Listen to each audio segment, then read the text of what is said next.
Welcome to Durbania Live. And the sun is just... at the wrong angle. Yes. Wow, we picked the worst possible spot. Why don't we just do you? That'll make it easier. Well, no. Well, we can put you in there. Come on. Okay, well, come on. Let's do the review. Okay. Anyway, yes. Gosh, wow. Oh, that's horribly bright. Okay, so obviously, in this horrible brightness... Now we know it's better to do it. Oh, look at that. No, pull it down. There you go. All right, so we just saw Despicable Me 3, so this is our spoiler-free review for the third Despicable Me movie, which was okay. It was okay. Yeah, it wasn't... I was not overly impressed. Out of the animated movies, so far Cars 3, much better than Despicable Me 3. Yeah, I would agree. I mean, I think... Toy Story 3 I still think is better than both of them, if we're going for threes. Yeah, if we're going for threes. What about Shrek 3? Yeah, Shrek 3 was terrible. She's the biggest Shrek fan ever. I love Shrek 1, but yeah. Oh, wait. Yeah. Back to the movie. Anyway, yeah, so back to the movie. So, hey, what is up, Adrian? Yes, just in time. From the Philippines. Hey. Yeah. Good to see you. What time is it in the Philippines right now? Bet it's early.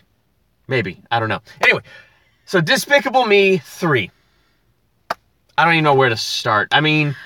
There were some fun things in it. There was a lot of 80s... early 90s throwbacks. Yes. So anybody who is our age and a little bit older are going to be laughing at something. Like, they had a thing where it was like, I just look at them like, oh my gosh, that's Saved by the Bell. And another thing was like, that's Back to the Future. Hey, it's Ryan O'Toole. Hey, you did talk to me 2 hours ago. Yeah. Tomorrow we're going to have a spoiler talk. Nice. It's going to, not of this one, of another one. Anyway, yeah, so Baby Driver, that's what, better than Minions, but sure where I'd rank, better than Minions, but not sure where I'd rank it in the Despicable series. I agree. I agree, it's 3 Jeff. in the Despicable Me series for me. I like it goes in order of the movies. First one's the best, second one's good, and the third one is not my favorite, but it's fun. Yeah, I might be ranking these soon, so if I do, I don't want to give that away. Oh, there you However, go. I will say that this one probably won't rank very high.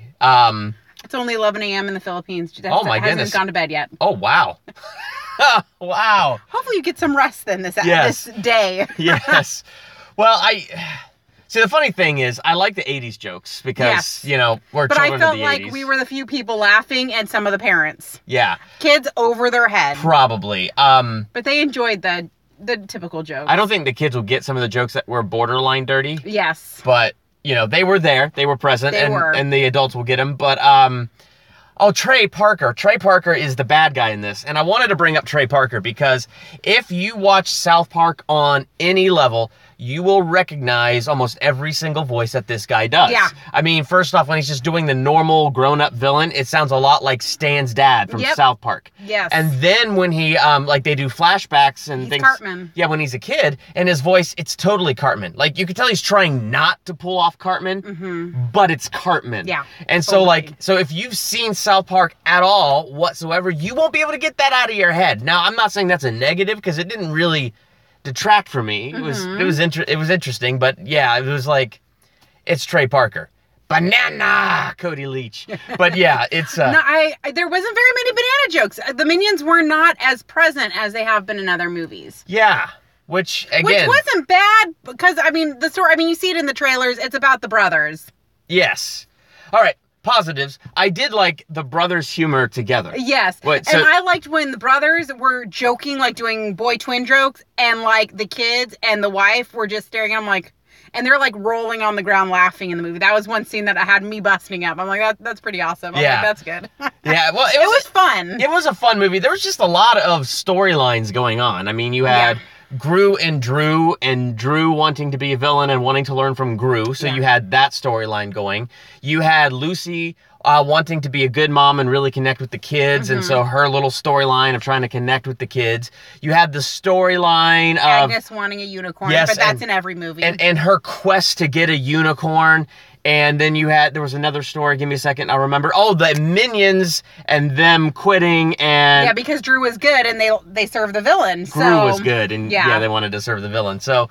But you kind of see that in the trailers, so you see all of this in the trailers. Oh, that was the other point I wanted to make, and I think this is a negative, but not a negative to the movie, a negative to the way trailers are made today.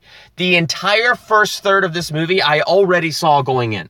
The entire first third of this movie was in the trailers. And so I felt like all the jokes, you know, the 80s dance off and the boat going up and the bubble gum and just all of it, you know, Gru and Drew meeting. They tried to cover up their first meeting, so he had a hat on. And so it was supposed to be this big surprise. He had all this rip it hair. off, and in slow motion, his Goldilocks. But it wasn't a surprise. No, and that was kind of the bummer. I mean, I didn't watch as much of the trailers as you did, or I might not have seen them as often. So some of the jokes I was laughing at, and he's like, I already saw that. Yeah. So if you haven't seen, like, the trailers often, the jokes will hit you. But if you've seen the trailers recently, it'll fall a little flat. It's just a bummer, because, like, there are some trailers, like, I love doing trailer reactions, but I always get nervous because of things like this, where, you know, I go into this movie and I've already seen the first third banana almost sideways. Megamind is better. Yes. Yes, I am the Game Boy. Megamind was better than this movie. Yeah. I will say that. I'm not saying Despicable Me 3 is bad. No, it's not. I mean, it's fun, but I have no desire to see it again. Yeah. I mean, I would see it if I was with, you know, if kids were watching it. I'd rather trailers show stuff from the first act instead of showing stuff from the final act and ruining the suspense. Yes, Jeff. Very true. I fully agree. There were some things from the final act that were in the trailers. There were, but but you didn't know how it was going to end. That's definitely. Well, I mean, it's an animated. I know it was movie very about telegraphed. You know, it's gonna come out okay. Yeah.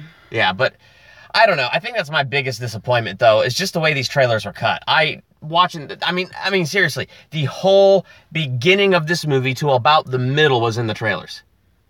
Just the trailers cut it up in a slightly different order, and it was slightly trimmed down, but it was in the trailers. That was I guess that was my biggest disappointment.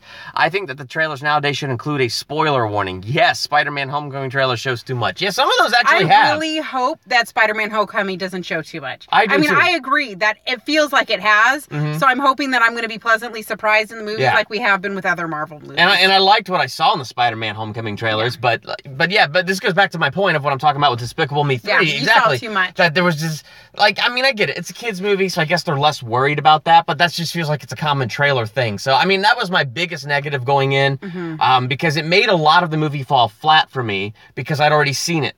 So none of the jokes were new, which tells me that if I were to go back and watch this movie again, even the stuff that was new to me will fall a little flatter on the second run. Yeah, and the movie's really short. It is really short. I mean, we saw it at 6, we were out by like 7:30, 7:45, and it's just, and there's 15 minutes at least of trailers, so it's just, it tells you that they cut out either a lot, or they didn't really have a very strong story that they could do more than that. So if you're looking to take your kids to this, I'd say... You'll have fun. I would say most of the dirty jokes would probably go over their heads. Yeah. You as the adult I can't believe they put this in a kid's movie. Yeah. Some of the things, I mean, they're not dirty, but it's just like, whoa.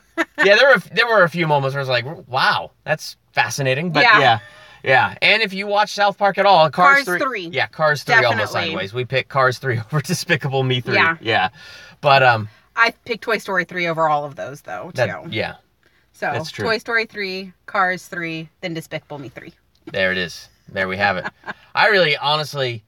can't think of anything else to say. Just my initial reaction of Despicable Me 3 is, yeah, it's okay. That's why you're the best, Laura. Son of a Betamax. That was a great line. That was. Okay, so the movie did have some great lines. If you're a child of the 80s, I think you'll really like the villain. He's probably the funniest part of this movie. But also, if you watch South Park on any level, you will recognize every voice Trey Parker throws into this role. Like, there's one point where he goes in disguise as somebody else. I forget which character from South Park it was, but it was all I heard out of that villain was South Park characters and 80 jokes. Yeah. So. And I personally enjoyed the 80s jokes. Like, when they went into the lair and there was, like, Saved by the Bell feel to it. I'm like, gosh. Yeah, that's awesome. That was, like, taking me back. I quite enjoyed it. Yeah. Oh, it's always fun when the phone is ringing and when you're doing a live stream. What's that like for you guys when I'm doing a live stream on my phone? It doesn't matter. It doesn't so what would matter. you rate this movie? I'm going to give it a B. I mean, no. Let me backtrack it. I'm actually going to give it a B-. Okay. Because it fell flat for me. It wasn't like, I'm not saying it's a bad movie, but if it were up to me and we don't have kids, I would only rent it. I would not bother seeing it on the big screen. I would Netflix this all the way. That's the thing. For me, I feel like I would rather see it on the big screen where there's kids in the theater so you can hear those laughs versus seeing it at home where it feels kind of weird if you don't have kids watching that kind of a movie. So, that's a little opposite, but I actually give it a B- as well. Okay, so we're B-ing this movie. It was a little flat, but it wasn't terrible. Yeah. Yes. All right. Yeah. Cool. Well, if you saw Despicable Me 3, what are your thoughts on this movie? Be sure to let us know in the comments. While you're there, hit that subscribe button to become a Durbanian. Would love to have you as a Durbanian. Got a couple videos dropping here real soon.